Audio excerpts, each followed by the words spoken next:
Ellis is here, sir. Members, we have 5 minutes before we're supposed to start. Please come to the chamber. Members, you have less than 5 minutes before we start. Thank you.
House come to order.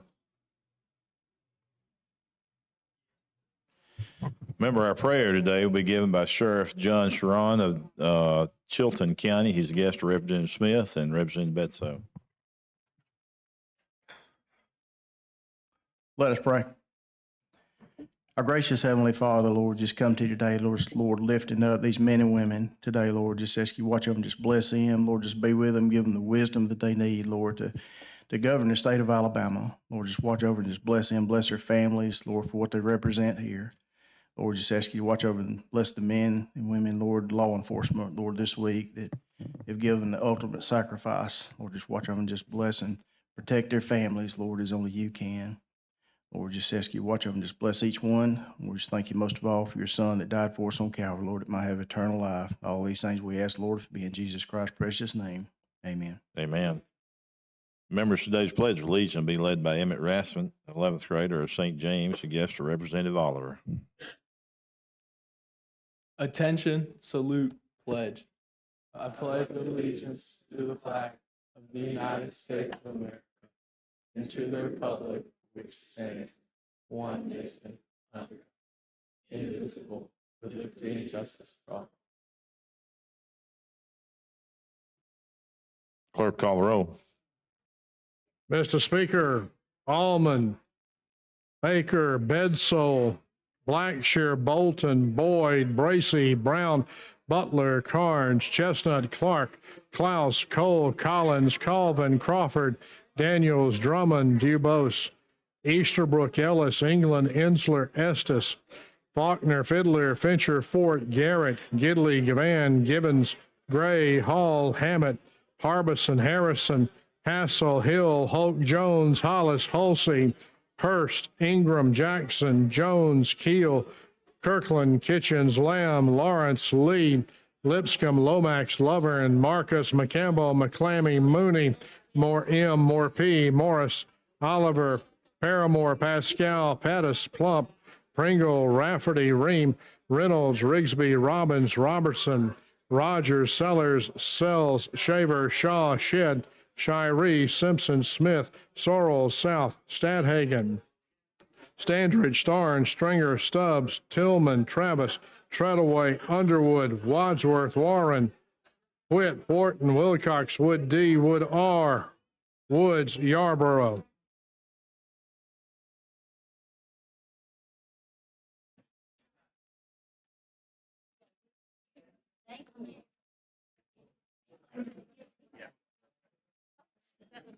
No, we got it. 53 members have answered. Roll. Quorum is present. House is ready to transact business. Chair recognizes the lady from Baldwin, Representative Filler, for a moment of personal privilege. Thank you, Mr. Speaker. I would like to take a moment to note the passing of a former member of this body who represented Baldwin County, formerly in District 94, Mr. Walter E. Penry, Jr. The Penry home is now located in District 64, represented by Representative Givens, who's also a close family friend. Mr. Penry was well respected in this body and was a tireless advocate for his constituents in Baldwin County. It is an honor to recognize his legacy and to strive each day to continue his work in this chamber. I had met Mr. Penry, but I knew more about his reputation. I knew he was a fine man of great integrity, and I knew about the great amount of respect our community and our farm community had for Mr. Penry. We are thankful for his service, and we're thankful for the sacrifices that his family gave for Baldwin County and for Alabama. If permissible, Mr. Speaker, Representative Givens would like to say a few words about Mr. Walter Penry. Representative Givens, you are recognized. Thank you, Mr. Speaker. It is an honor to stand here today to say a few words about my dear friend, Walter Penry, and to his lovely family in the audience, or excuse me, the gallery with us. Walter was a dear friend and a mentor. I began my career in Montgomery with the leadership of Walter Penry and Representative Steve McMillan. Both of them was a dear friend of mine. I'm honored to represent his legacy, and I am excited that his house now is in my district. I represent Baldwin County. I just hope I represent Baldwin County nearly as well as my dear friend, Representative Walter Penry did. Join me in thanking his family and Walter Penry for his leadership and dedication to Baldwin County and to our great state of Alabama.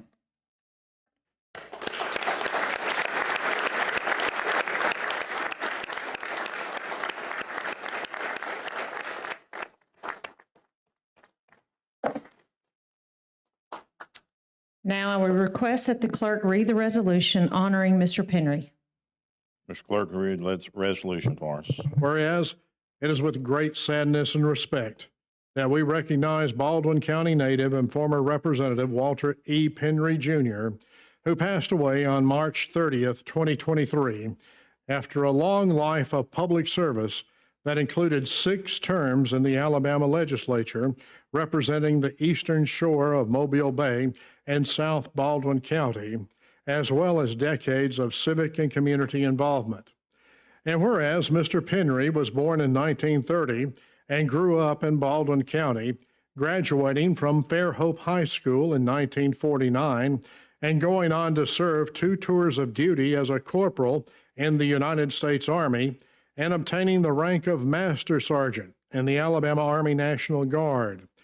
And whereas he worked for the Gulf, Mobile, and Ohio Railroad, which later became the Illinois Central Railroad for over 4 decades.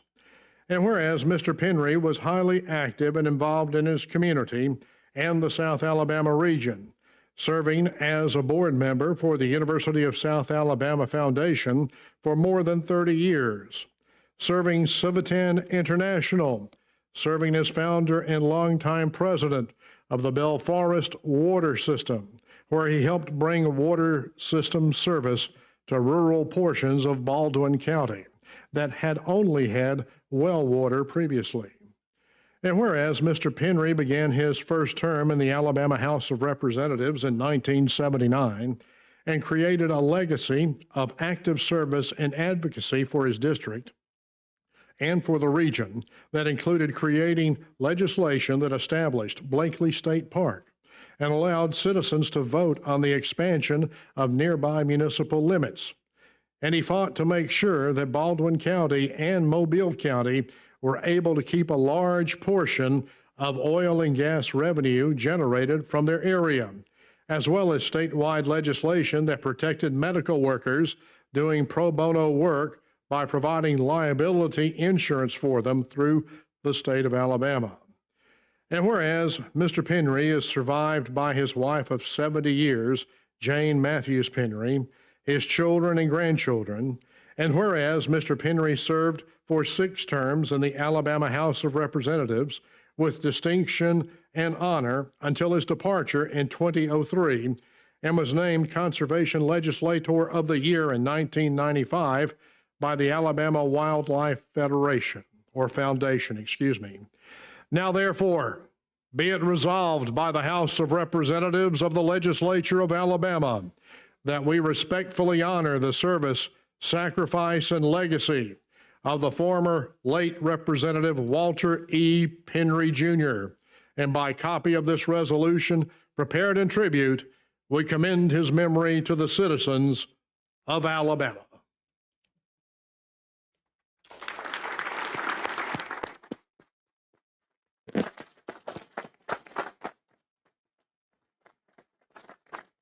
Mr. Speaker, we are honored, and the entire delegation, Baldwin delegation, and all of us are honored to have Mr. Penry's family with us today in the gallery. Can you recognize them? Yes, it would be my honor to recognize them. First of all, let's recognize Miss Jane Penry, the wife of the former Walter Penry. Let's give her a big hand.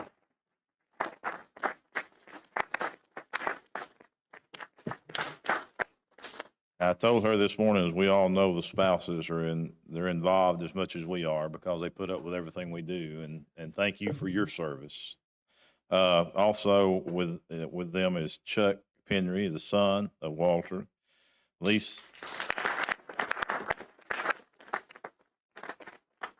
Cousins Lisa Marco Toller and Carol Marco McKnight. We are delighted to have you here. And they are certainly the guest of all the Baldwin delegation, Jennifer Fiddler, Representative Givens, and Francis Holt. Thank you all so much for being with us today. It's an honor to have you. Thank you, Mr. Speaker.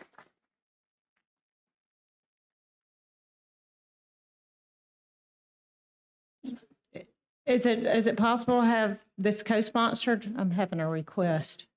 No? Okay.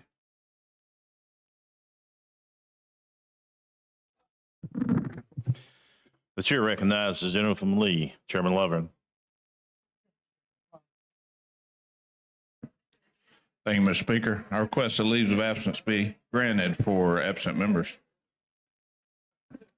Hearing no objections, absent members are excused. The chair further recognizes the gentleman from Lee, Chairman Lovern. Mr. Speaker, I have a report. House of Representatives, your Standing Committee on Rules begs leave to report that it has carefully examined the Journal of the House for the 22nd legislative day and finds the same to be correct. Signed, Representative Joe Lovern, Chairman. Mr. Speaker, I move that the reading of the journal at length for the 22nd legislative day be dispensed with. Any objections? Hearing no objections, reading the journal is dispensed with. Chair recognizes the gentleman from Mobile, Speaker Pro Tem Pringle, for purpose of making announcements. Thank you, Mr. Speaker. There are no announcements this morning. Mr. Pringle, you're further recognized. Mr. Speaker, I move that when we adjourn today, we leave the journal open to allow the clerk to complete its paperwork and that we reconvene on Tuesday, May 23rd at 1 p.m., next Tuesday at 1. All in favor say aye. Any opposed? Ayes have it. Motion prevails. Clerk now receive reports of standing committees and receive those reports throughout the day. The House is now in position to introduce bills and resolutions.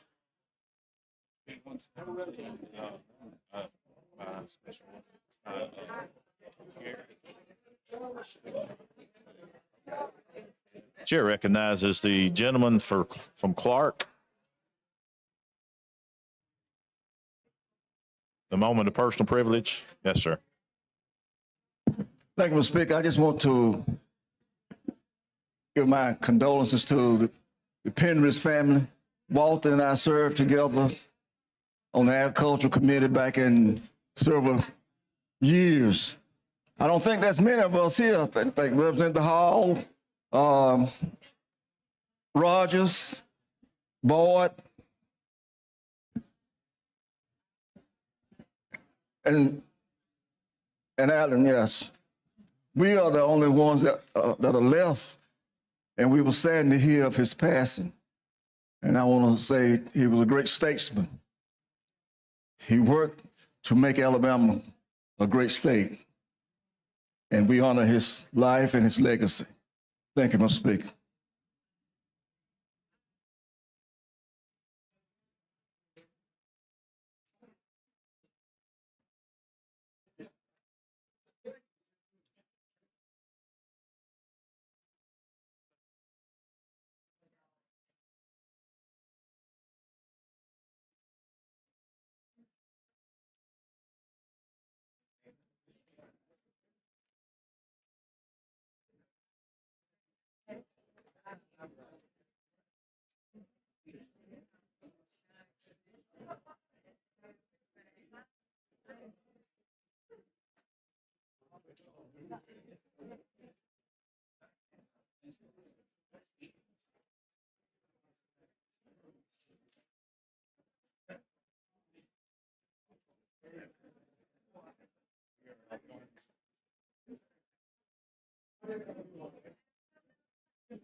Clerk will call the first uncontested local bill on the regular calendar. On page 66 of the calendar, House Bill number 463 by Representative McCampbell relating to Marengo County. Question for the body is adoption of the BIR. Clerk will unlock the machine and members will vote.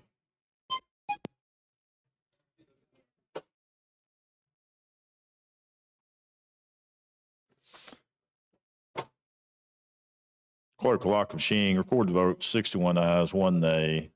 38 abstention. BR is adopted. Question final passage of HB 426. Clerk will unlock the machine and members will vote.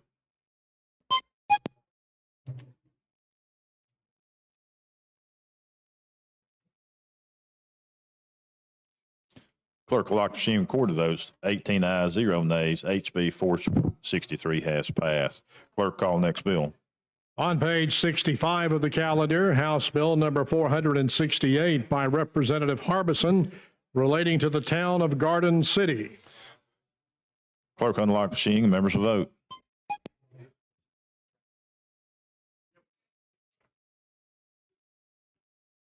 Clerk will lock the machine, record the votes. 52 ayes, 0 nays, 49 abstentions. BR is passed. Question for the body's final passage of 468. Clerk will unlock the machine and the members will vote.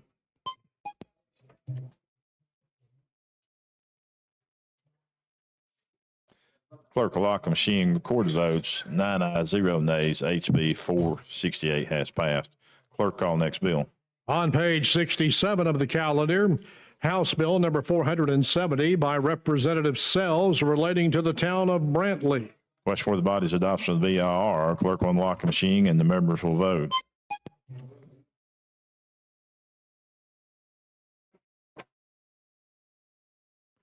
Clerk will lock the machine, record the votes. 51 ayes, 0 nays, 51 abstentions. The BR is passed. Question for the body's final passage of 470.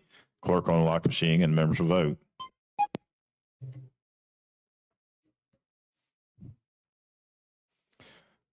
Clerk will lock the machine, record the votes. 8 ayes, 0 nays. HB 470 has passed. Clerk, call next bill.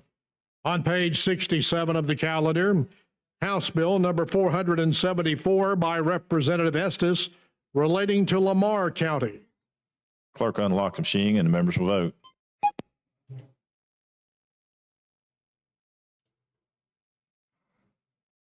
Clerk will lock the machine, record the votes. 41 ayes, 0 nays. BR is adopted.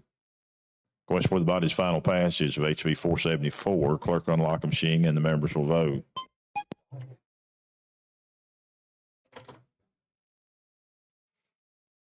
Clerk will lock the machine, record the votes. 5 ayes, 0 nays. HB 474 has passed. Clerk, call next bill. On page 67 of the calendar, House Bill number 477 by Representative Ream relating to Henry County. Question of the adoption of the BIR. Clerk will unlock the machine and the members will vote.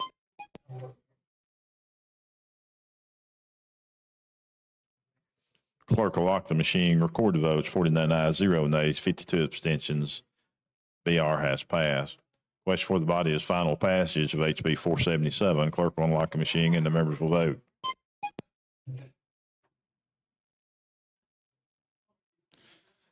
Clerk will lock the machine, record the votes. 12 ayes, 0 nays. HB 477 has passed. Clerk, call next bill. On page 69 of the calendar, House Bill number 481 by Representative Harbison relating to Coleman County. Question for the body's adoption of the BIR. Clerk will unlock the machine and the members will vote.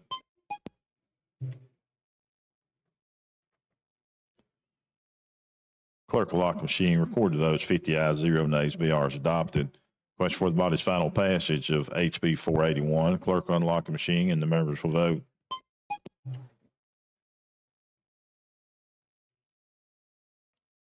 Clerk will lock the machine, record the votes. 11 ayes, 0 nays. HB 481 has passed. Clerk, call next bill.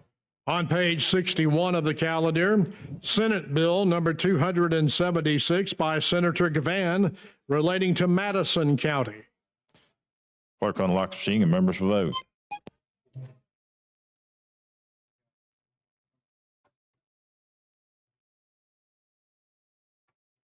Clerk will lock the machine, record the votes. 50 ayes, 0 noes, 53 abstentions. BR has been adopted. Question for the body's final passage of SB 276. Clerk will unlock the machine and the members will vote.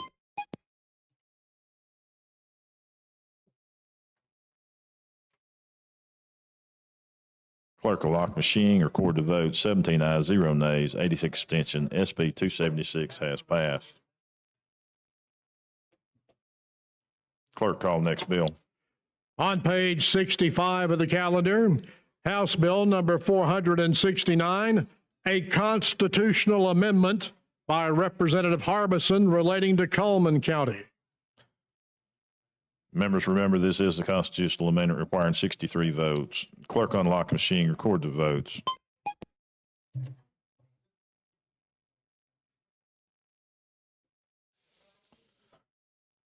Clerk will lock the machine, record the vote. 68 ayes, 0 nays. BR is passed. Request for the body's final passage of HB 469. Clerk, unlock the machine, and the members will vote.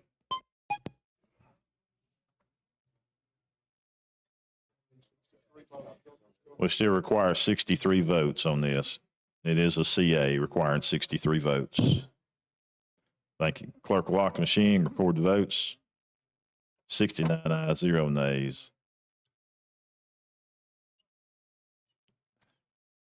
Question now is the resolution from local application still requiring 63 votes. Clerk unlock the machine as a member will vote.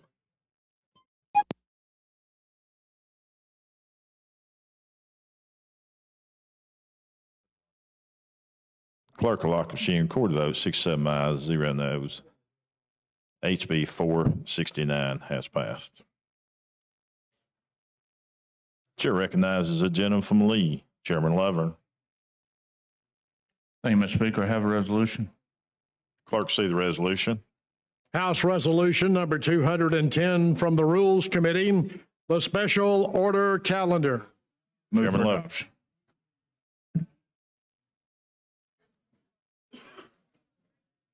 Move for adoption. Members, question for the body is adoption of the special order calendar. All those in favor say aye. Any opposed? It is adopted. Clerk, call first bill on special order calendar. On page 56 of the calendar, House Bill number 465 with substitute by Representative Reynolds relating to appropriations. Chairman Reynolds, you're recognized.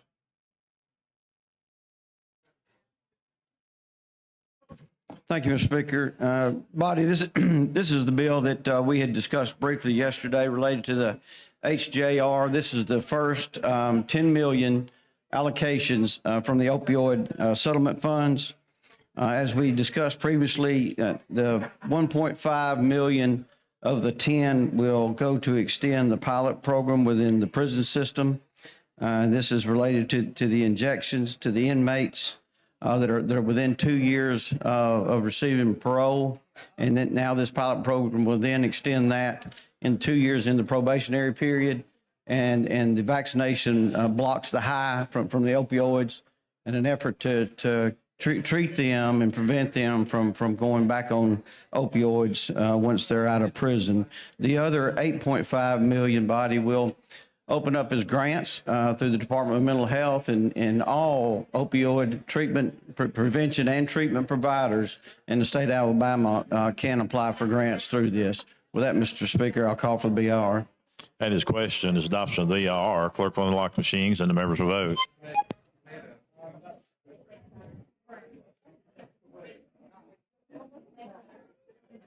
Clerk will lock machine, record the votes, 103 ayes, 0 nays. BR has been adopted. Chairman Reynolds. Thank you, Mr. Speaker. I'll call for final passage. I'm showing that we've got a sub. Okay. You care to explain that sub out of the committee?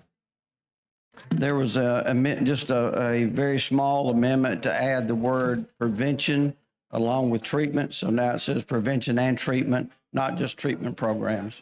Okay, you've heard the explanation of the committee sub. Clerk unlock machine. Members will vote.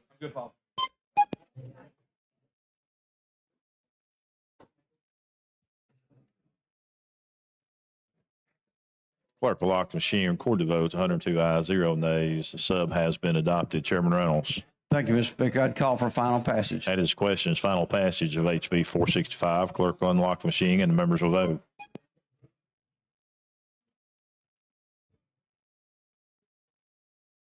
Clerk will lock the machine, record the votes, 103 ayes, 0 nays. HB 465 has passed. Thank you, Mr. Speaker. Thank you, members. Thank the gentleman. Clerk, call next bill on special order calendar. On page 51 of the calendar, House Bill number 426 by Representative Treadaway relating to the Alcoholic Beverage Control Board. Chairman Treadway. Thank you, Mr. Speaker. They really don't get any easier than this. This bill here Currently, if you apply for a liquor license, you have a background check. The FBI does those background checks. The state does not contract with a third party to do it. The FBI has stated they will not do it for the state any longer unless we remove the language in the state law. It says, or contracted party. That's all it does. With that, Mr. Speaker, I move for the BIR. That is questions, adoption of the BIR. Clerk will unlock machine and members will vote.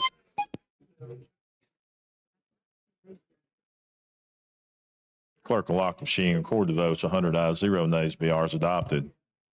Chairman Treadway.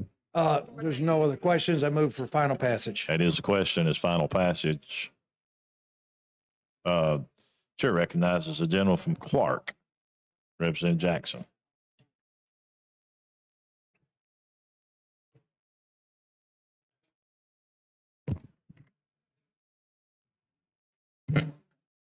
Thank you, Mr. Speaker. Mr. Chairman, Yes, sir. as you say, it's about alcoholic beverages.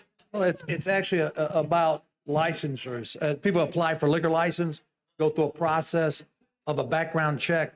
We've always done that, and the FBI does that.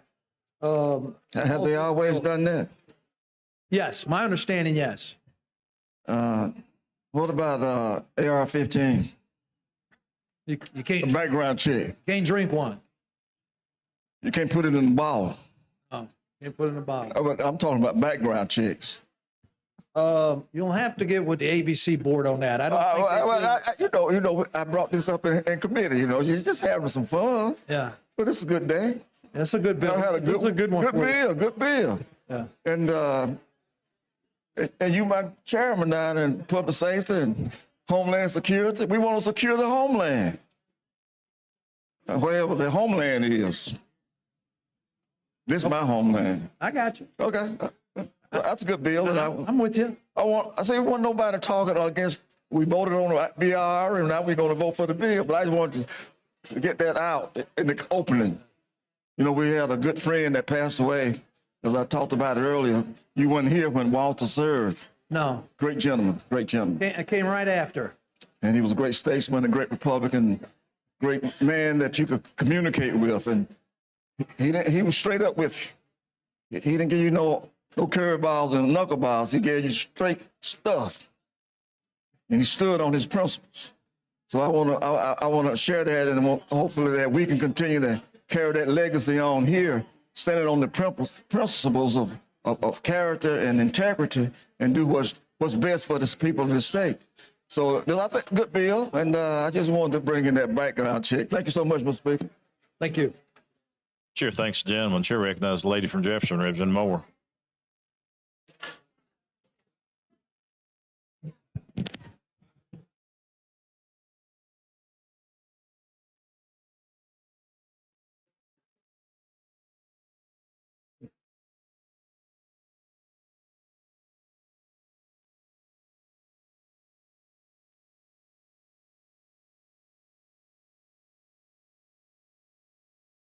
Thank you, Mr. Speaker. Mr. Treadway, could you explain the changes again for me? I was rushing in.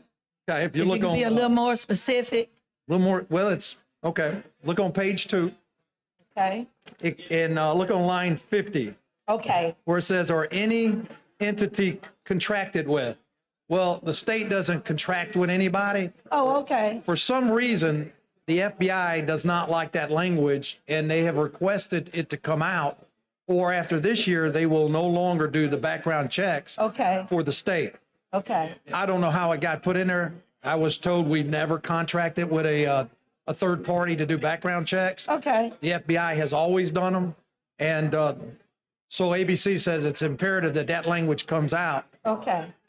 so they can continue to do the background checks. So, and the rest of this is just It's the same thing. taking out. There's certain words. there's a technical where Yeah. they went from changed the word code to Yeah. title. Okay. May 14. Okay, taking out aforementioned such. Okay, thank you. Chair thanks the lady. Question for the body is final passage of HB 426. Clerk unlock machine and members will vote.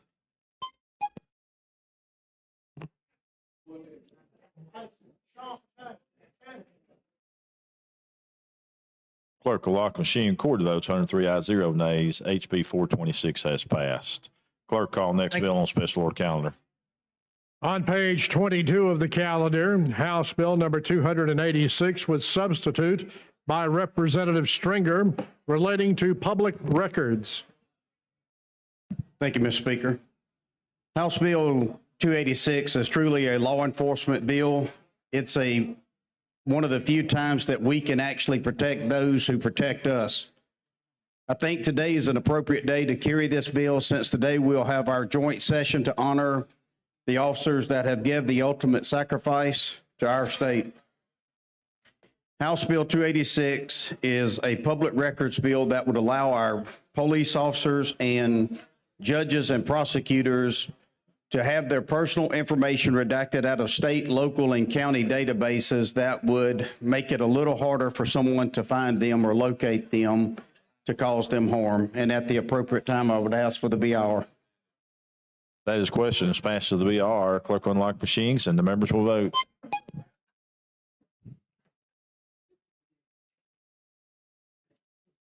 Clerk will lock machines. Record the votes. 103 ayes, 0 nays. BR is adopted.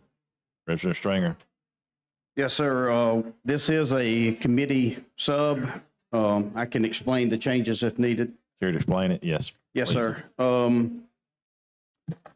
One of the concerns that the counties had is some of the counties did not have a online system that a law enforcement or judge could request this to be redacted. So we had to, on page 2, we had to redact the online request, and it has to be an in-person request because some of the counties did not have the online capabilities. Question for the body is adoption of the sub. Clerk will unlock machine and the members will vote.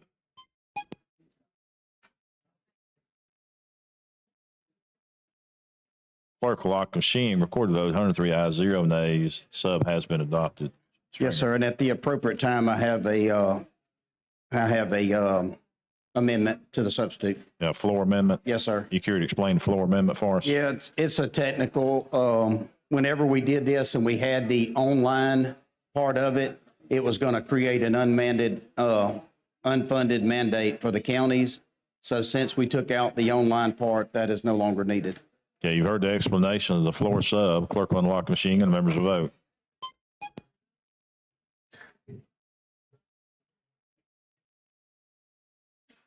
Clerk will lock machine. Record the vote. 101 ayes, 0 nays. HB 286 has passed.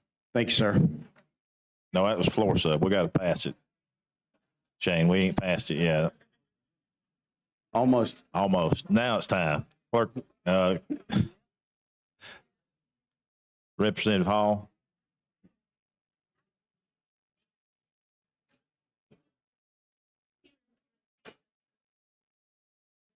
Yes, ma'am, that is correct. The question for the body is final patches of 286. Clerk will unlock machine and the members will vote.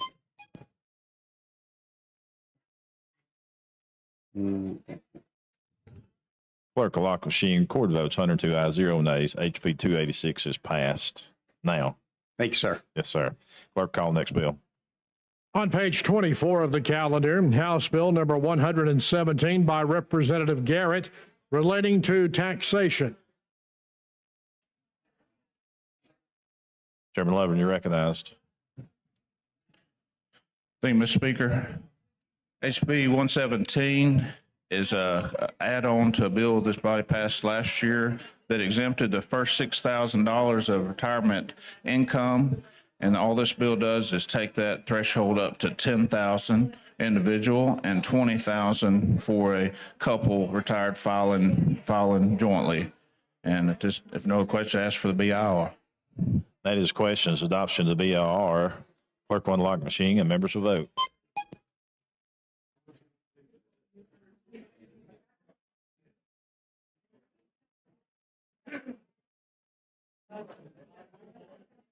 Clerk will lock machine. Record the votes. 101 ayes, 0 nays. BR has been adopted. Chairman Lovern. Thank you, Mr. Speaker. Ask for final passage. That is questions. Final passage of HB 117. Clerk unlock machine and members will vote.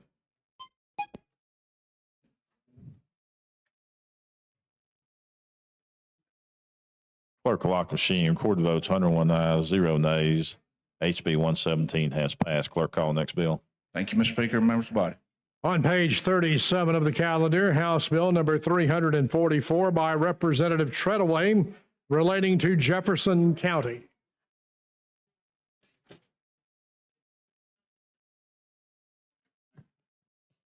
Thank you, Mr. Speaker. The zoning with Jefferson County? The zoning, okay. Recognized. Thank you, Mr. Speaker. House Bill 344 updates the zoning violations for Jefferson County only. Since 1951, nearly 75 years ago, the penalties for zoning violations in unincorporated Jefferson County have been set in the law at not more than $100 or imprisonment of not more than 10 days or both. These penalties have been increased over time and are outdated, have not been increased over time and are outdated and no longer effective deterrent. House Bill 34 amends Act 634 by updating the fine and penalties relating to the zoning violations in unincorporated Jefferson County to a Class B misdemeanor, which could result in fines up to $3,000 or jail sentences up to 6 months. Currently, currently fines for a misdemeanor would be up to $6,000. This puts it at the medium, right in line with graffiti or using slugs in a slot machine. So it's really just in line with that. Current zoning regulations or habitual violators who willfully disregard public safety concerns, ignore these regulations, have no fear of any effective enforcement. The county came to me with this bill. There's been some concerns about, is this going to apply today or in the future for counties that have a certain population? That is not the case. I'm not a lawyer, but there's a thing called the petty court, and that the reason we're bringing a local bill on a general bill on kind of a local application is because that's how it was passed, my understanding, nearly 75 years ago. That's why the requirement is to come before you with the general bill. The bill's been advertised on the local level, and it's supposed to apply only to Jefferson County. I could read the rest of this. I hope everybody got a fact sheet. If you didn't, they should be around. If you have any questions, rather than me read the fact sheet, I'll try to answer them. Chair recognizes the lady from Jefferson, Representative Moore. Thank you, Mr. Speaker. I thank you for bringing this bill. And we need the same thing to update Birmingham, because exactly in some of those facts they call out, people will set up a business that shouldn't be right in the middle of somebody's community. And these people doing these automobile junkyards are number one. They don't even go to the city to get a license to operate the business. And then when we report it to the enforcement people, then they want to get upset with the citizens for enforcing, complaining on a business. They don't even have a business license. So I'm proud of Jefferson County at least wanting to look at its zoning ordinances to update them to be more in line with what's actually happening in our communities. And I thank you so much. First time, ain't it? I'm shocked. I don't know what to say. I know you're shocked, but somebody gave you a real good bill, one we've been fighting in Birmingham. So I'm gonna take this same information and come back and do it for the city of Birmingham. I don't know what to say, but can I hug you? But no. Let me whisper something in your ear. Thank you, man. Appreciate it.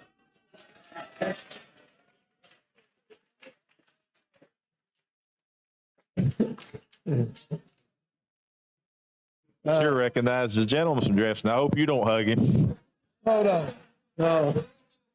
No. I'm all hugged out now, John. Especially with the color of that coat today. Well, I just want to make sure that, I know it's only affecting Jefferson County. Right. Explain to me again why you bringing a general bill instead of passing a local bill. It's going to pass. I'm not against the bill because it's a good idea. Right. I just want to, can I amend it, the bill, include Birmingham in it, or what? Just going to include, just let it ride like it is? What should I do? So my understanding that the cities, the municipalities can pass and update their violations, their fines. It's the unincorporated counties that cannot do it. They have to come here. 70-something years ago, when this bill was passed, I don't know, it was a geographic area or population, but it had to come through the legislature like a general bill, is my understanding. So in order to fix it, it has to come this way, but only applies to Jefferson County. Well, see, that would worry me. I'm not about getting in the habit of voting for Jefferson County bill, so I'm still acting. We're going to vote to pass in Jefferson County, so I'm still acting to say out the bill, let Jefferson County vote for this bill. Because I don't want anybody messing with Jefferson County bills. So it's our bill. We want to vote for it. I like it.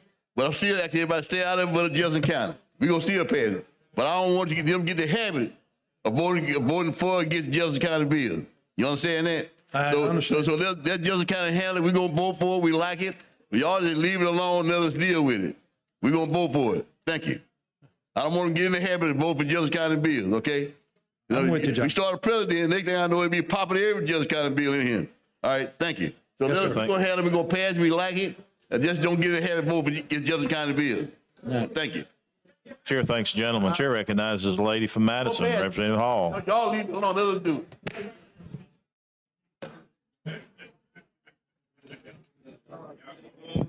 Huh? Hey, I don't hug you, no. Hey, we'll slap hands. We'll slap hands. I hug my arm. Hey, how about that? Thank you, Mr. Speaker. Would the gentleman yell? No. In light of the fact that you've had a hug and everything and all of these compliments, but so Sure, I will. Yeah, but I wanted to really understand, because I keep hearing conversations relative to a local bill, and then the local bill is now being filed with general application, and you quoted some court case that allows you to be able to do this. And so that's the only thing that the other part was, as I look at the violations, when you go over to starting on page 2.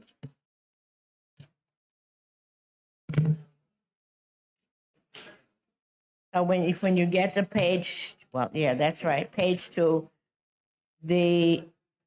you've gone up to what, a Class B misdemeanor? What does that mean? As amended, what does that mean?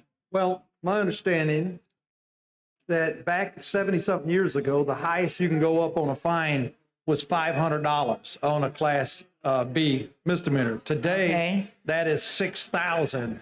A Class B misdemeanor Up to. up to And the $6,000. county is going to have a fine up to $3,000. So it's in the mid-range of what the fines are today versus 72 years ago, 73 years ago. 72 years ago, the most you could be was Was 500. Today, $100 up to 500. So there's no teeth in the law.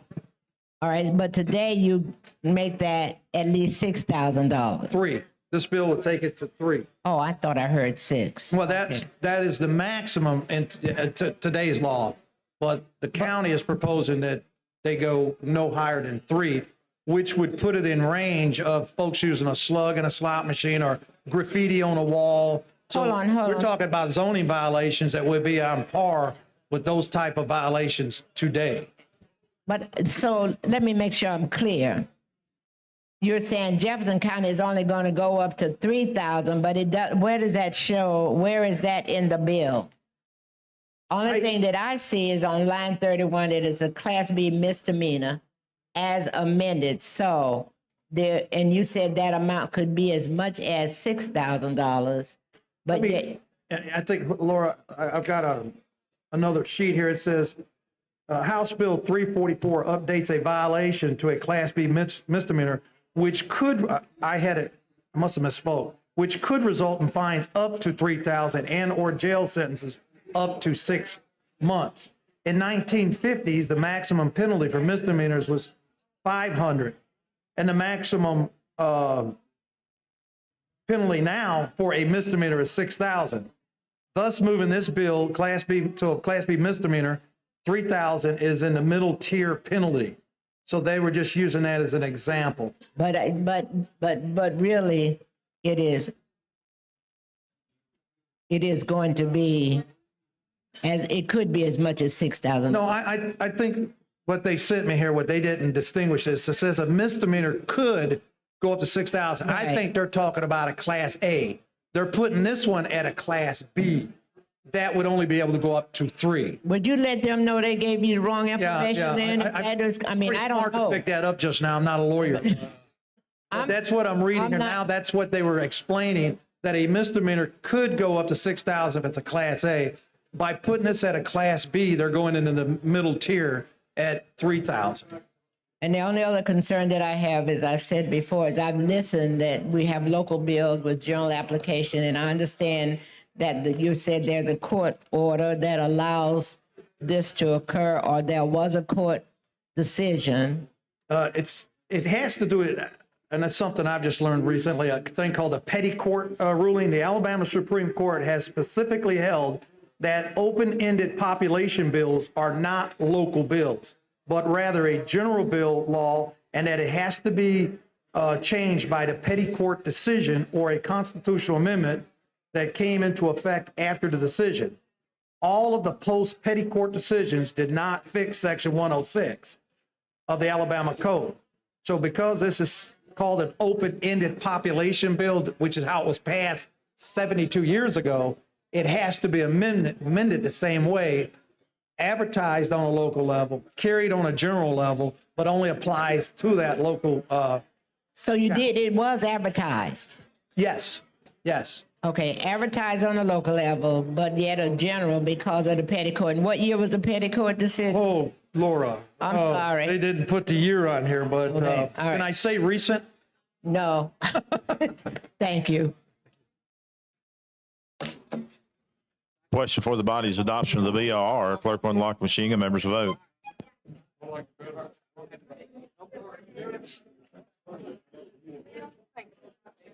Clerk will lock the machine, record the votes. 84 ayes, 0 nays. HB 344's BR is passed. Chairman Treadway. If there's no other questions, Speaker, I move for final passage. I think that is the question, is final passage of HB 344. Clerk will unlock the machine and members will vote.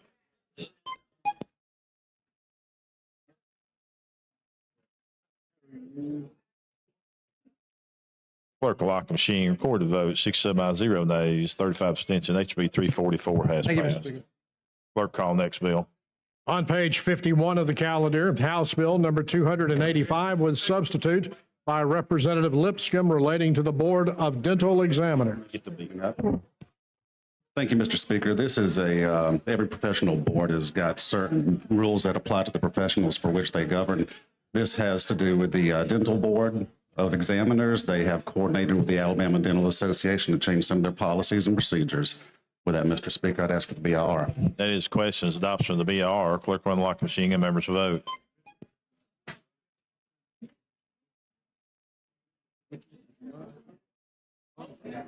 Clerk will lock the machine, record the votes. 100 ayes, 0 nays. BR is adopted. Mr. Speaker, I have a committee substitute. Explain substitute. Substitute relates to deletion of some of the authorization of the dental hygienist under this under these rules. With that, I'd ask for the substitute. You've heard the explanation. Clerk will unlock the machine and members will vote.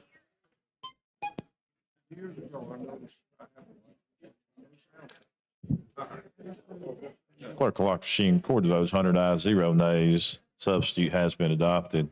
Speaker, I have a floor amendment. Here to clerk see the amendment. Amendment to House Bill number 285 by Representative Lipscomb. Representative Lipscomb. This floor amendment is going to simply clarify some of the criminal penalties involved. I'd ask for the approval of the amendment. Chair recognizes the lady from Madison, Representative Hall.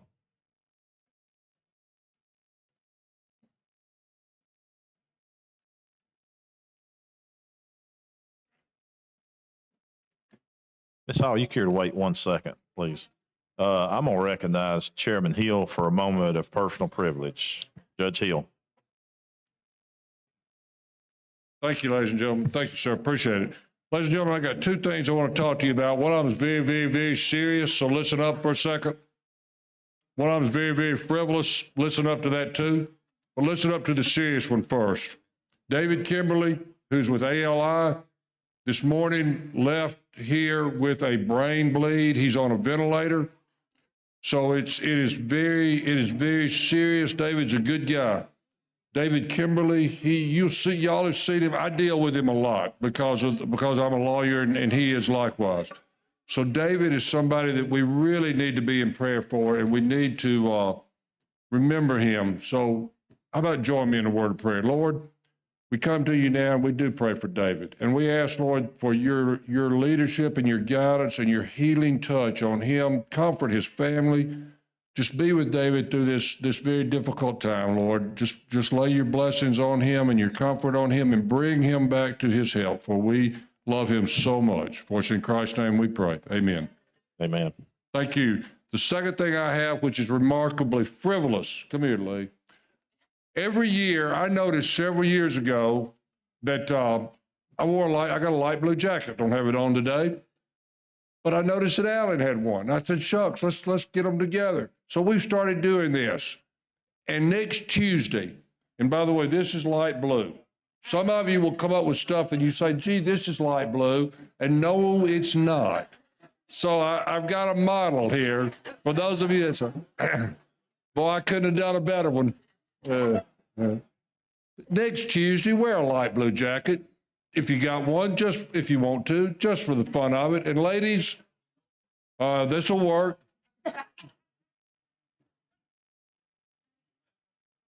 I didn't hear that smart aleck comment. What was it? I think the smart aleck was Big Bird's got blue on today, is what I heard.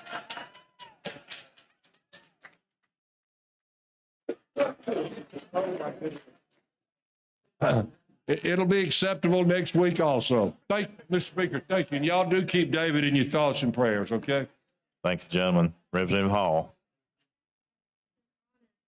I think we're clear from the conversation here. Thank you, Mr. Speaker. Yes, ma'am. Question for the body is adoption of the floor amendment. Clerk will unlock the machine and members will vote.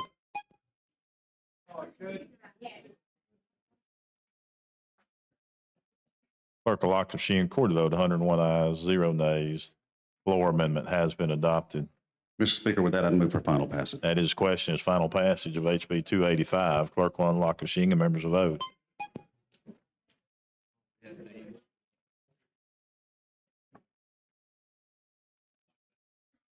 Clerk will lock the machine. Record votes. 100 ayes, 0 nays. HB 285 has passed. Thank you, Mr. Speaker. Thank you, gentlemen. Clerk, call next bill. On page 59 of the calendar, House Bill number 339 with substitute by Representative Pringle relating to elections. Pro Tem Pringle. Thank you, Mr. Speaker. Ladies and gentlemen, this bill simply changes the runoff election after the primary to 6 weeks.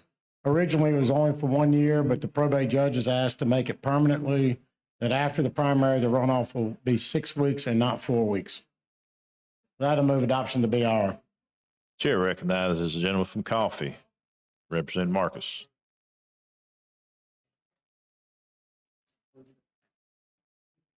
Thank you, Mr. Speaker. Ladies and gentlemen, a lot of y'all weren't in here 4 years ago. I carried this bill to do the opposite, take it from 6 to 4. And it was so well received, we passed it in the House 99-0, and in the Senate 31-0. And the reason for that is those of us who have been in runoffs know the apathy that happens after a longer period of time between the election and the runoff.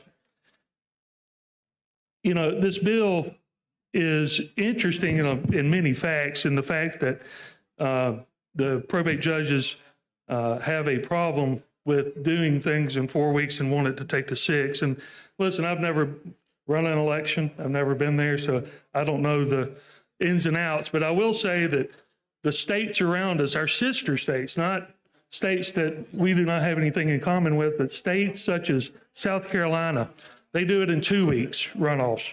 Texas, 3 weeks. Georgia, Mississippi, and Arkansas do it in 4 weeks.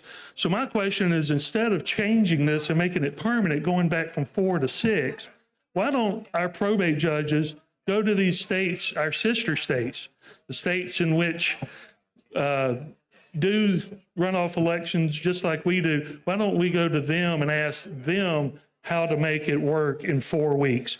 We're not trying to change it to 2 weeks or anything else. We're trying to make this stay the way it is. This bill would make it permanent going back to 6 weeks.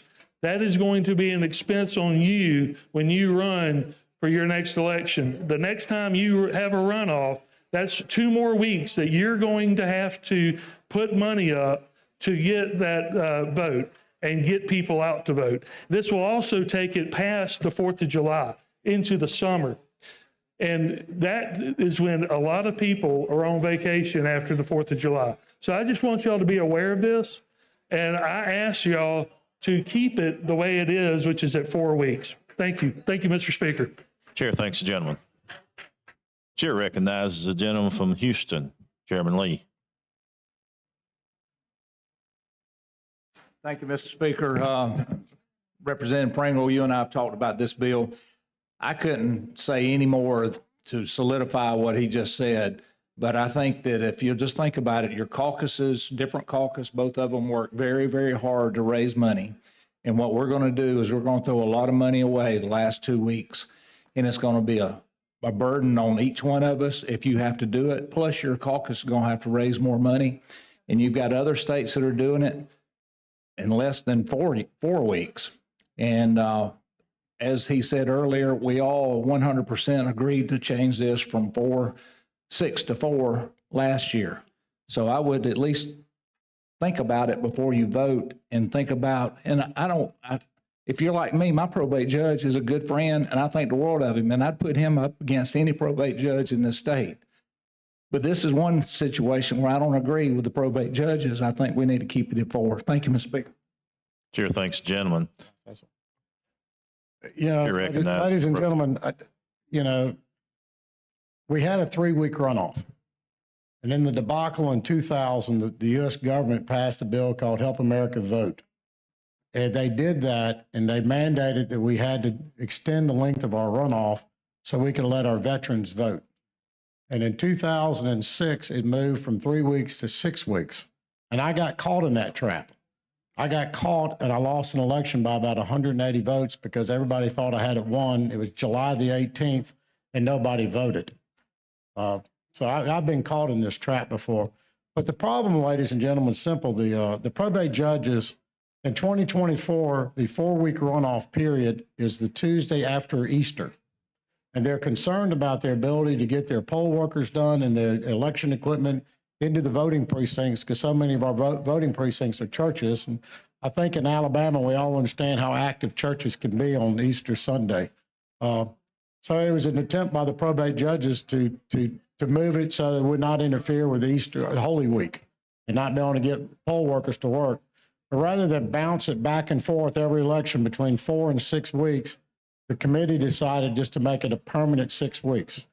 So with that, Mr. Speaker, that's just an explanation of why it's doing it, because it keeps bouncing back and forth. And at some point in time, we got to quit playing ping pong with our runoff. It's either going to be 4 weeks or 6 weeks, and it's up to this body to decide. So I brought the bill to give you a chance to vote on it. Thank you, Mr. Speaker. Thank you, gentlemen. Chair recognizes a lady from Morgan. Chairman Collins. The third person to speak on the BR.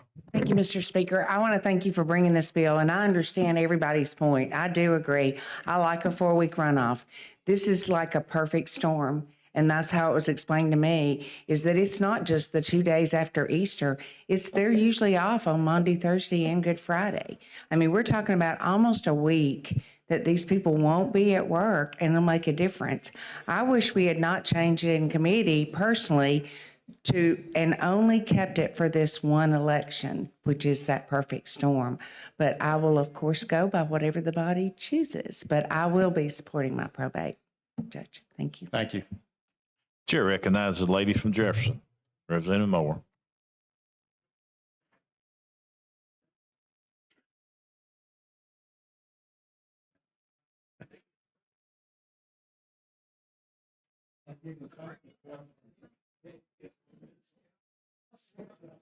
Thank you, Mr. Speaker.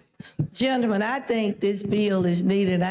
You said the words that I was going to say on when they passed the Help American Vote bill, and it took it to 6 weeks. And one of the primary reasons they did it then, one of the reasons, was that it helped our military overseas to get their ballots in, especially during a runoff election. Not only that, but it helped that those Americans that's serving abroad in various capacities, it helped them get their ballots back in also. And I can understand from the probate's perspective, the 4 weeks just wasn't long enough for them to be able to get all the work that they did, because once the Help American Vote bill passed, I was on Constitution and Elections then, and we got a lot of military people that came in to talk to us, to thank us for going along with the Help American Vote bill and do the 6 weeks for a runoff. And I got caught in 6 weeks runoff twice, but it was okay. Because then instead of me just jumping out the very next day after I realized I was in a runoff, it gave me time to gear up and get a couple days rest before I jumped out there. So I think it works well, not for just us personally, but we got to think about other people that are serving overseas, military, and other capacities. They want to vote even though they're not on the mainland. They still want to vote, and we should give them that opportunity. I did not think we should have changed it back to 4 weeks in the first place, but I think that this bill is really needed to help a lot of people. Chair thanks the lady. The question for the body now is the adoption of the BIR. Clerk will unlock the machine and the members will vote.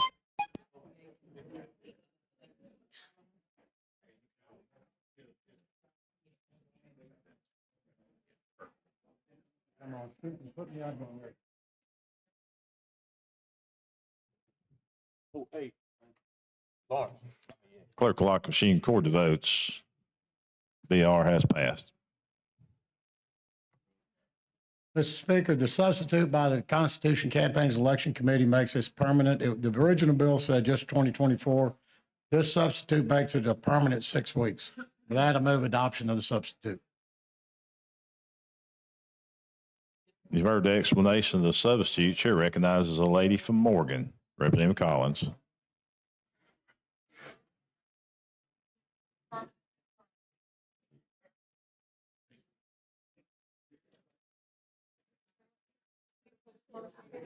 Thank you for the recognition, Mr. Speaker.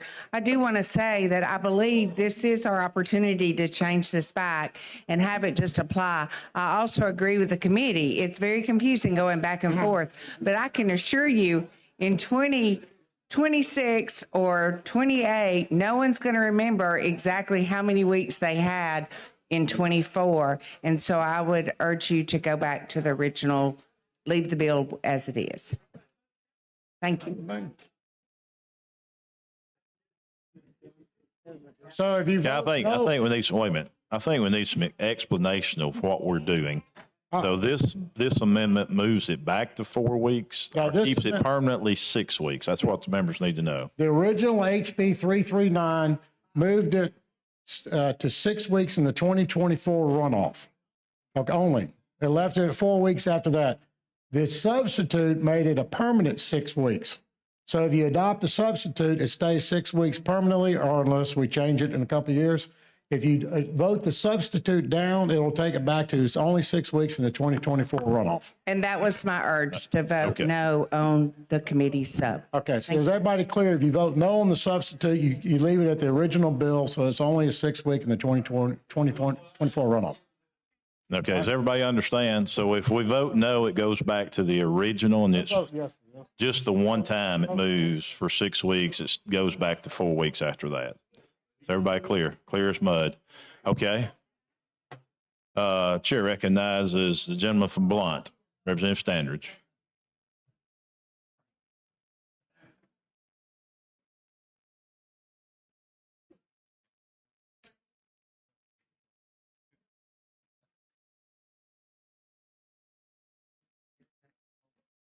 That's what we want to do.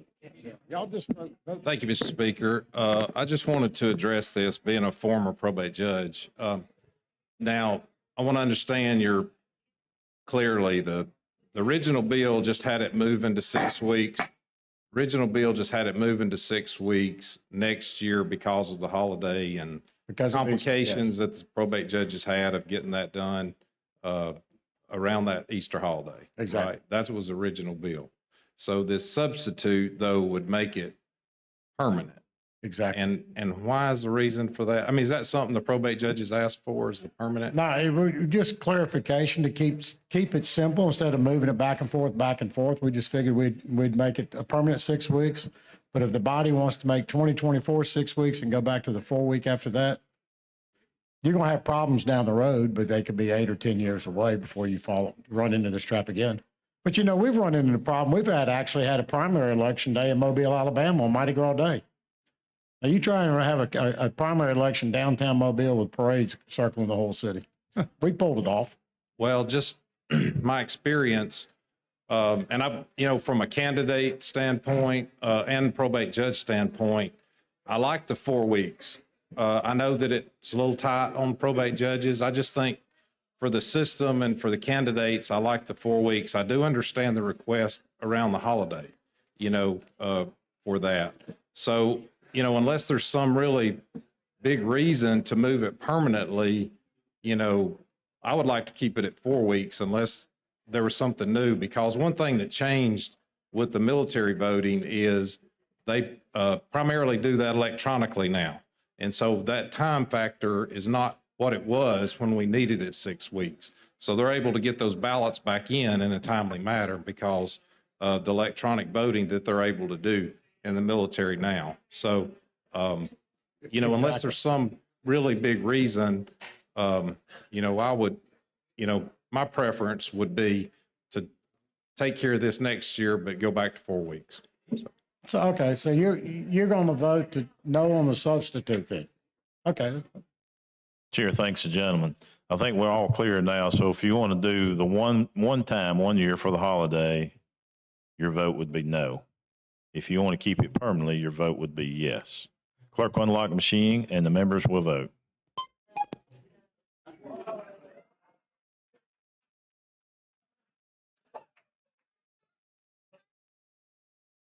I feel a shroud.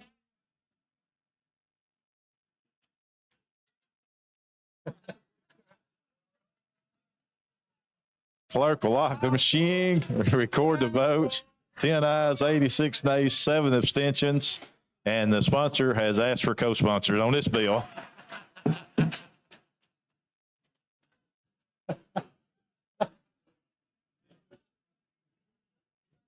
Question for the body is final passage of HB 339. Clerk will unlock the machine and the members will vote.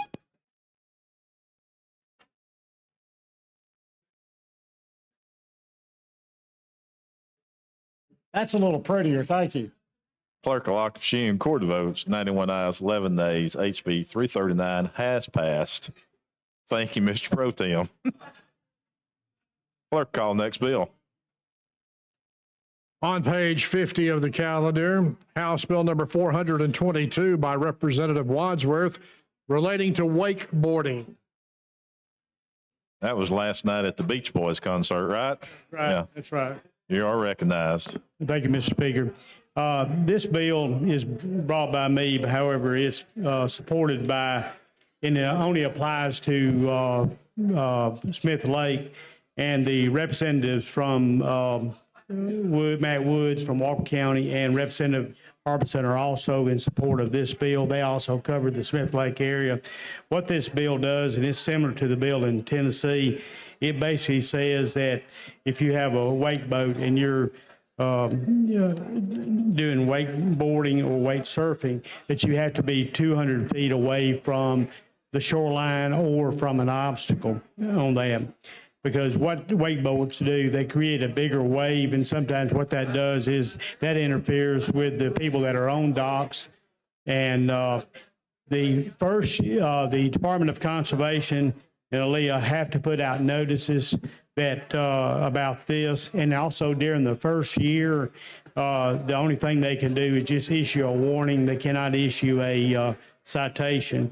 But, and also it requires a flotation device to be used, but basically no wakeboarding within, if it's less than 400 feet, and it has to be at least 200 feet from the shoreline. And, this is in Smith Lake only, but I think there's a friendly amendment coming to add Lake Wedowee by Mr. Fincher. But if anybody has questions, but I'll just ask for the BIR. Chair recognizes the lady for Cherokee speaking on the BIR.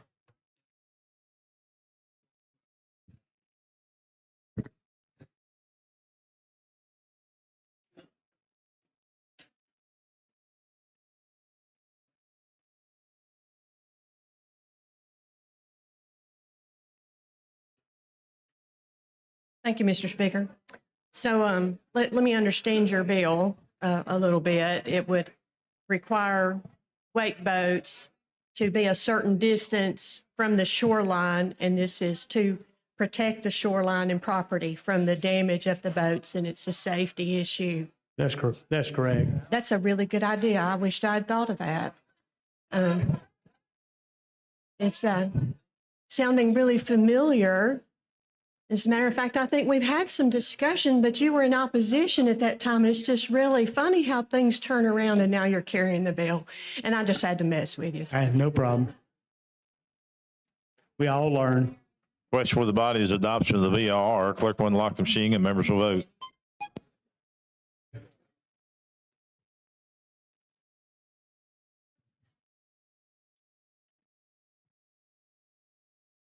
Clerk will lock the machine. Court of votes, 83 ayes, 2 nays, 16 abstentions. The BIR is passed. Representative Wadsworth. I think there may be an amendment coming down. Chair recognizes the gentleman from Randolph, Representative Fincher.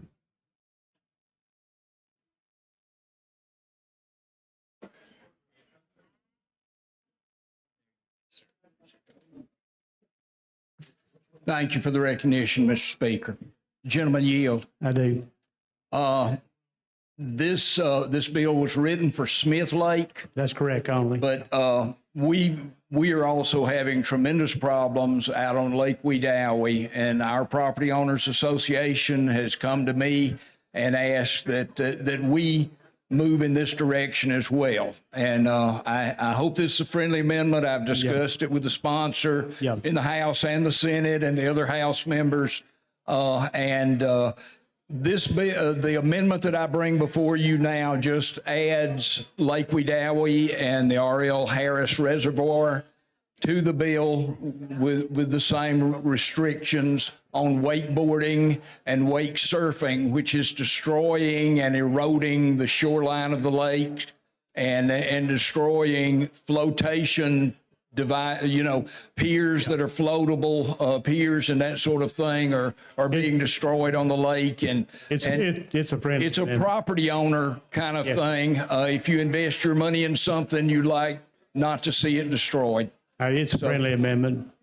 Thank you. Clerk, see the amendment. Amendment to House Bill number 422 by Representative Fincher.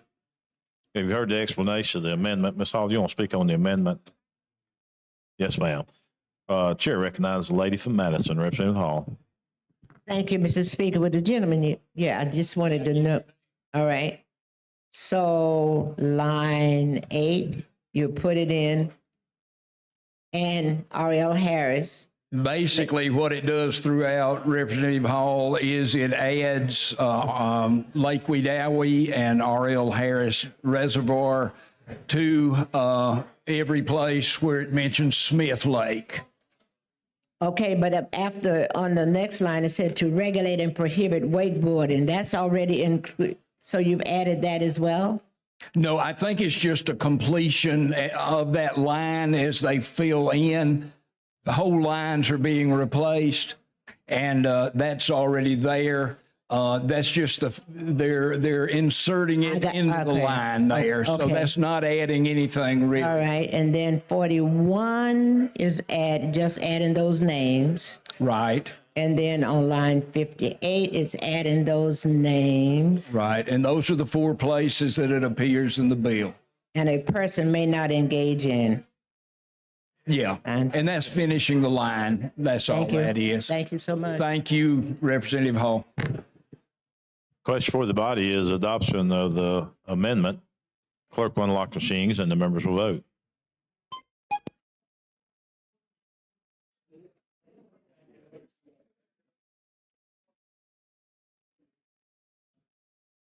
Clerk will lock machine, record vote 82 ayes, 0 nays, 23 abstention. HB 422, the amendment has been adopted. If there's not any other question, I move for final passage. That is the question, is final passage of HB 422. Clerk will unlock machine and members will vote.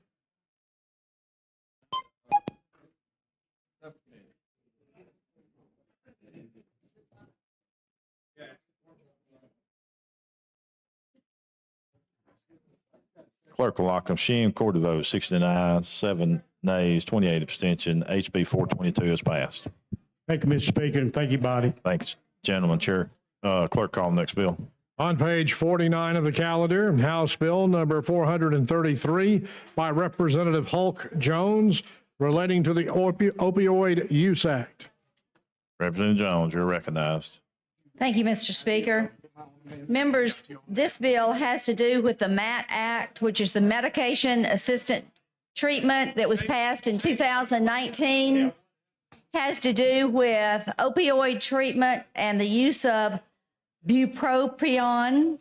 Got that done? Thank you. Thank you. Actually, I'm here to say that the federal government has done a better job, and they have enacted a better process. So that requires us to actually repeal our MAT Act. So with that, I move for the adoption of the BIR. That is question is adoption of the BIR. Clerk will unlock machine and members will vote.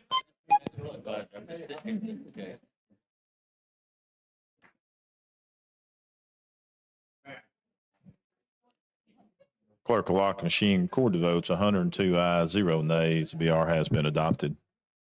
Representative Holt Jones. Mr. Speaker, I'd like to now move to substitute Senate Bill 239, which is an identical bill.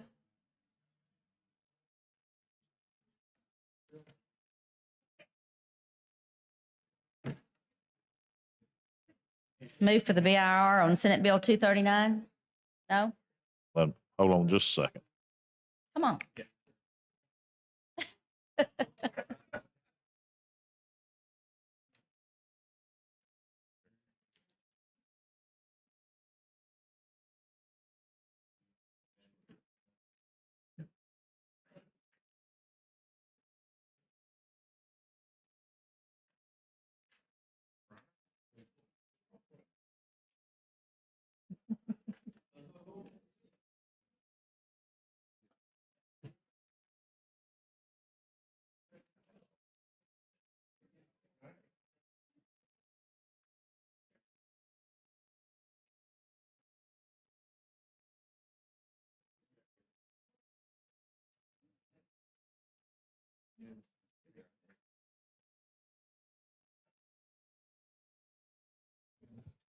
Yeah, you heard the request to sub the House bill for Senate Bill 229. All those in favor say aye. Any opposed? The bill has been subbed. 239. The question for the body now is the adoption of the BR, the SB 239. Clerk will unlock machine and members will vote.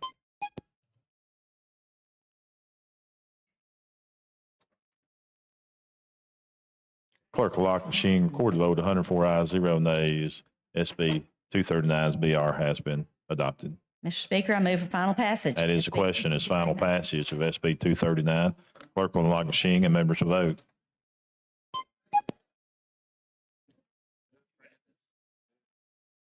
Clerk will lock machine, record the votes 102 ayes, 0 nays. SB 239 has passed. Thank you, Mr. Speaker, and the body. Thank you, lady. Clerk, call next bill.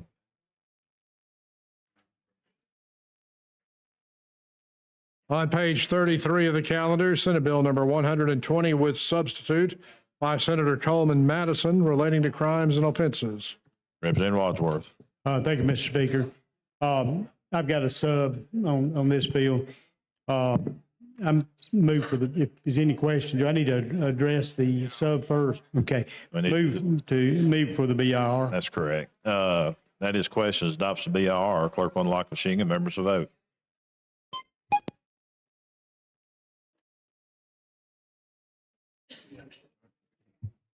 Clerk will lock the machine, record the vote. 102 ayes, 0 nays, 1 abstention.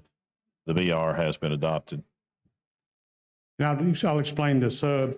Basically, what this does is the Department of Corrections and also county jails have the ability to define what contraband is. And if someone brings contraband in, the person can be charged with an offense related to the contraband. But the area that if you have a juvenile detention center or a detention facility, if someone brings contraband in, they don't have the authority to define what contraband is. If you have people bringing in phones, anything that shouldn't be in a facility, they cannot charge those individuals. What this does is this adds detention facility and juvenile facilities and give them the same authority as DOC and also county jails to define, contribute, and charge somebody who brings the illegal drugs or any other substance into the facility. Yeah, you heard the explanation of the committee sub. Ms. Moore, do you want to speak on the sub or the bill? Okay, the chair recognizes the lady from Jefferson, Representative Moore.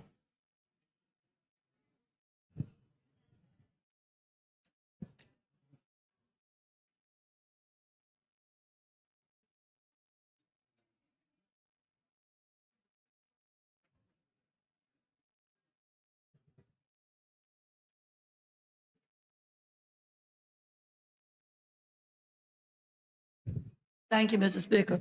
Jimmy, will you go over the changes in the sub? Yeah, basically the change in the sub is one thing. In the bill that passed out of the Senate, they had a provision in there that said that this is on page 5.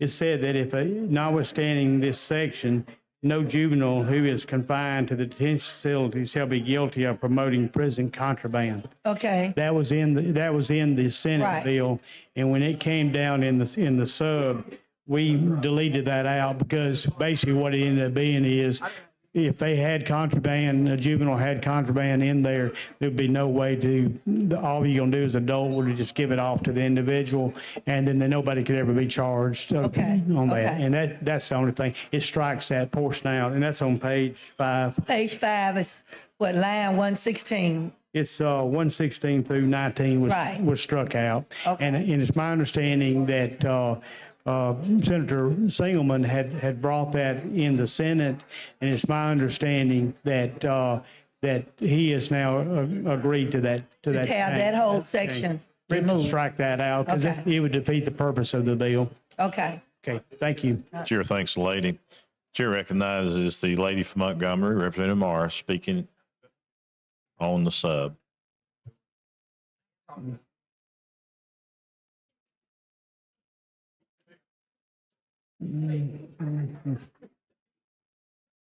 Question for the body is the adoption of the committee sub.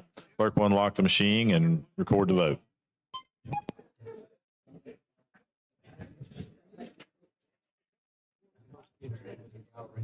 Clerk will lock the machine, record the vote. 98 ayes, 0 nays. Sub has been adopted. Chair recognizes the lady from Montgomery, Representative Morris. While she's making her way down, we'd like to introduce some special guests with us.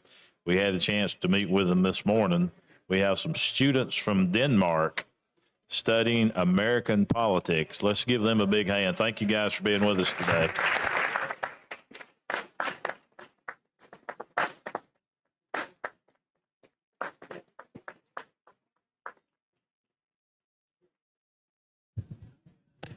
Thank you, Mr. Speaker. Would the gentleman yield? Yes, ma'am. Okay, with this contraband, right? So will we actually have a list of what the contrabands are going to be, or is it just something that they can just say like a sheet of paper is contraband? It's kind of like DOC in the jail. They can list the items at the jail and that is contraband. But this bill does, and this gives them the authority to add or delete items from the definition of contraband. But those items are not in the bill, but those are established by the detention facility. So if that's something that's given by the detention facility, what is contraband? So if, let's say a young person have a sheet of paper with maybe some Cash App numbers on it. Has what now? Cash App numbers.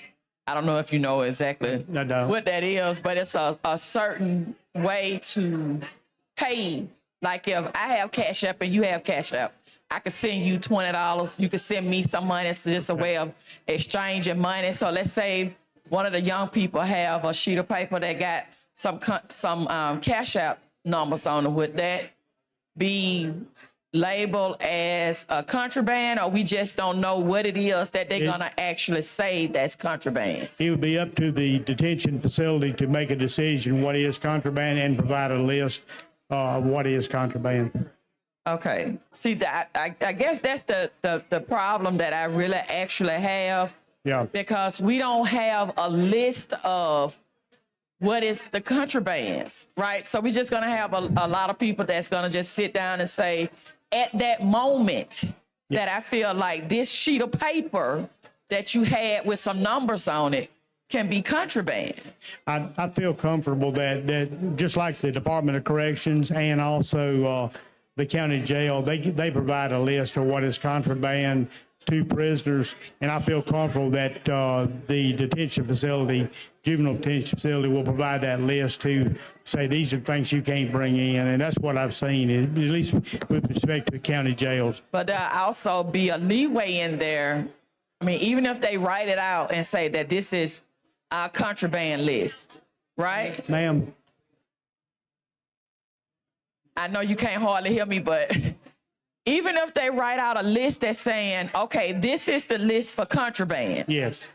There's still grounds in there for them to actually add certain things. Like you didn't know what Cash App was, that's right? So then when you figure it out, what it is, then they can just go back and just keep adding what's contrabands. Yeah, Department of Corrections and also county jails have the authority to add and delete items off that list, and the juvenile detention facilities will be treated the same. They'll have the ability to add to and delete off on that.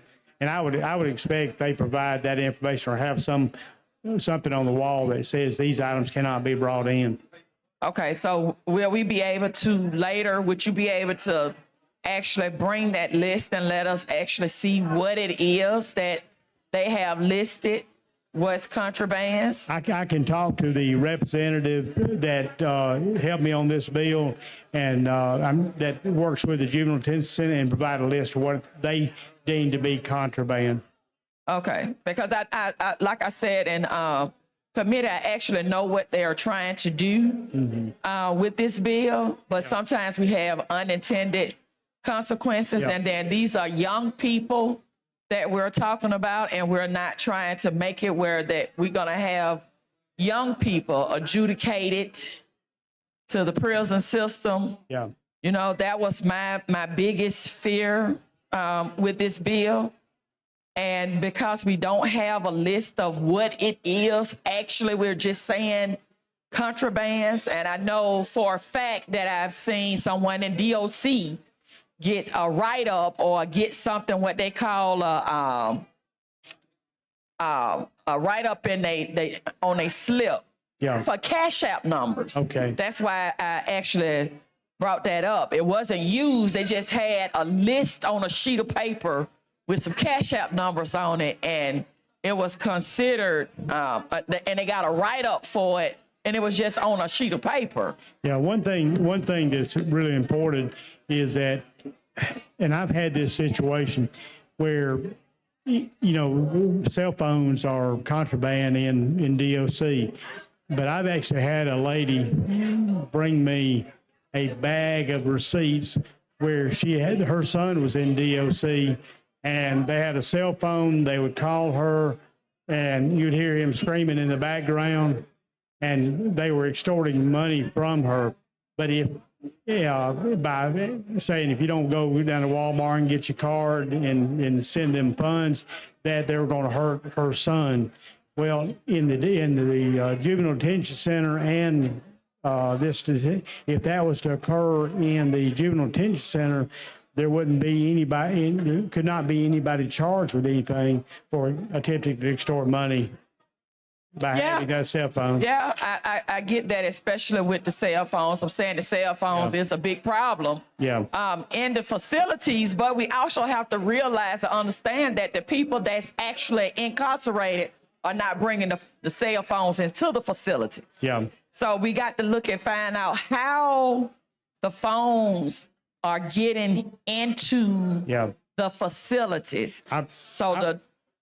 Go ahead, sorry. So the juveniles are not bringing the phones in.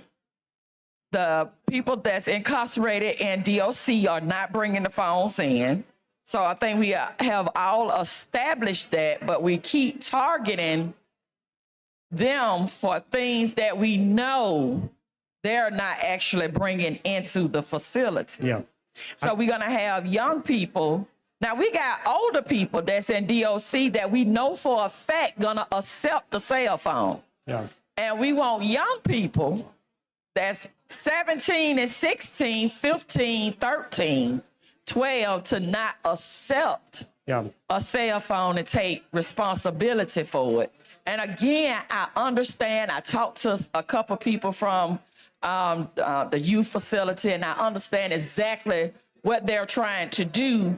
But at the end of the day, we're going to penalize the young people who may be 13 or 14 years old, and because they actually received a cell phone. If you were to have an adult give a cell phone to a juvenile, and he goes to the facility and gives it to the person that's in the facility, right now they could not be charged.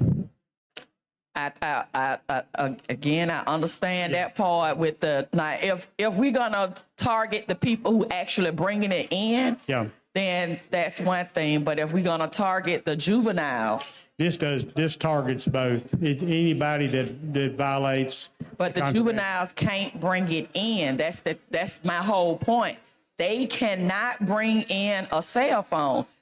They are basically incarcerated, so they can't bring it in. Let me ask this. I don't know the answer to this question, but can a juvenile go with a parent to visit somebody in a juvenile detention center? I think they can. If the adult was to give that cell phone to that child, and that child somehow gets it to his brother or whoever, well, under that circumstance, this bill would make it where everybody could be charged. Yeah, and again, I totally get that part, but I'm talking about the ones who are actually incarcerated. The juveniles who are actually incarcerated can't bring in a cell phone. What I'll do is I'll get with Mr. I think it's Mr. Pendergrass, Patrick, and get a listing of whatever they've identified to be contraband in the facility. Okay, thank you. I appreciate that. Thank you, ma'am. Chair thanks the lady. Chair recognizes the lady from Jefferson, Representative Moore. This is that local bill. Okay. Thank you. While she's heading down here, we'd like to recognize Tim Estes, the brother of our own Tracy Estes. Tim is a science instructor at Bevel State Community College. Thank you for being with us today. We know who got the looks in the family now, right?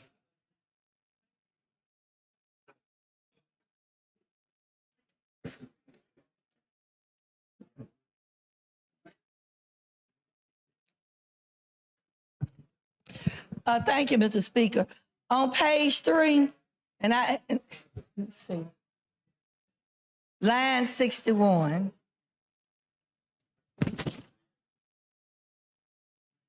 Being a person confined in a detention facility intentionally and unlawfully may obtain or possess any deadly weapon, instrument, tool, or other item that may be useful for escape. You know, in these places, don't nobody have to bring that in for them. They make that. You know, and there's so many other things that happen. But before we get to expanding the laws, and we really need to go into defining what other contrabands they do bring in, because we have had prison wardens that was the people responsible for bringing in the contrabands to our young people in detention. I just seriously think that what we need to go forward with is trying to provide some type of correction for them. Because if they go in those detention centers and they probably first-time offenders, by the time they get a hold of all of the wrong things in those detention centers, if they're ever released, they end up coming out worse than ever. Yeah.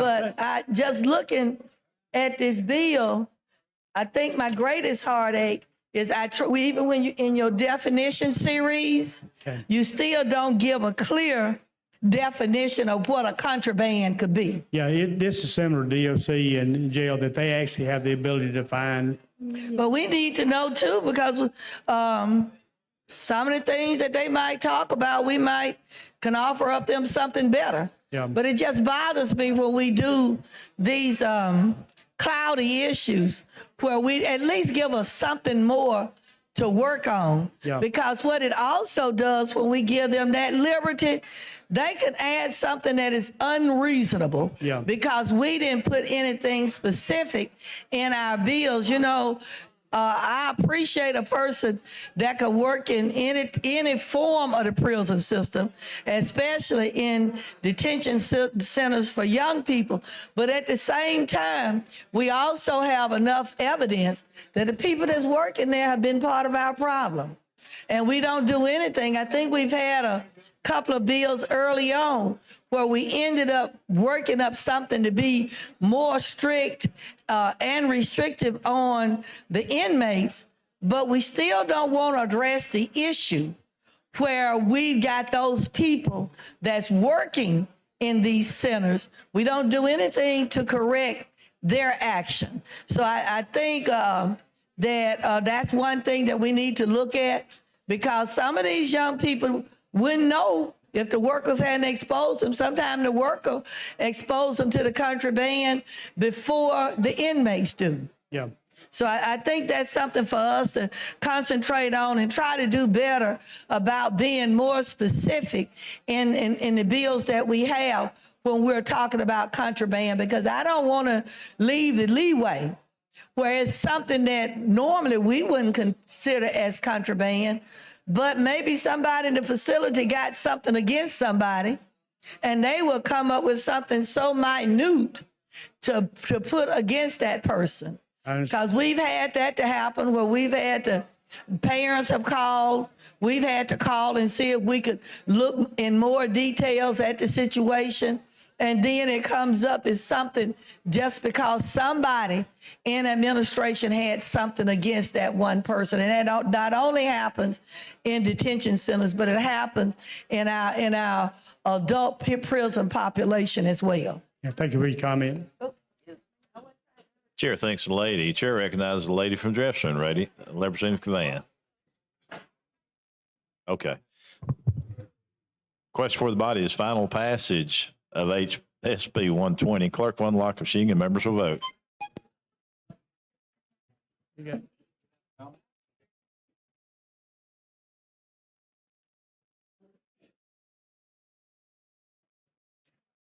Clerk will lock the machine. Court votes 98 ayes, 3 nays, 1 abstention. SB 120 has passed. Thank you, Mr. Speaker. Thank you, body. Chair recognizes the gentleman from Mobile, Pro Tem Pringle. Thank you, Mr. Speaker. Having agreed to meet next Tuesday at 1 o'clock, I move the House stand in recess for a joint session. Upon completion of the joint session, I move the House stand in adjournment.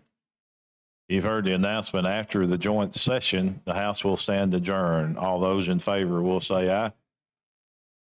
Before we gavel, I've got Y'all can stay. Y'all can stay if you want to. That's fine. All right. So, Joe, before we adjourn, we'll have an announcement, point personal privilege. Thank you, Mr. Speaker. Have a rules update. Right now, the consent calendar committee is meeting, and they will be posting the consent calendar for consideration for next Thursday, May 25th. It will be posted in my office on room 519. If you would request that it be removed from the consent calendar, it takes 11 signatures of members to remove it, or I would encourage you to go talk to the individual sponsor if you have a concern with that bill, and the sponsor themselves can remove it. And also my office will email that consent calendar for consideration to all members. The ones on the consent calendar are still up for the general pick for the special order, so they could be picked before Thursday, but if not, then there'll be the follow-up calendar based on the ones remaining. So if you have any questions, please reach out to me at any time, and appreciate the time, Mr. Speaker. Yes, sir.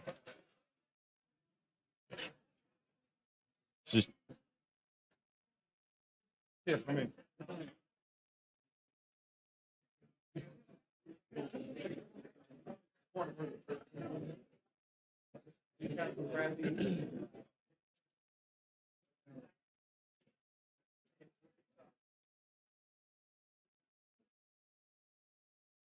Representative Tillman's recognized for a point of personal privilege as well before we adjourn.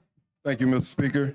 To kind of go along with Judge Hill with the colors, on May 23rd, we will be celebrating Phi Beta Sigma and Zeta Phi Beta Day, blue and white day. So if you do have royal blue and pure white, wear that on Tuesday. Thank you, Mr. Speaker. Thanks, gentlemen. We will be coming in a joint session at 11, and we will adjourn after that.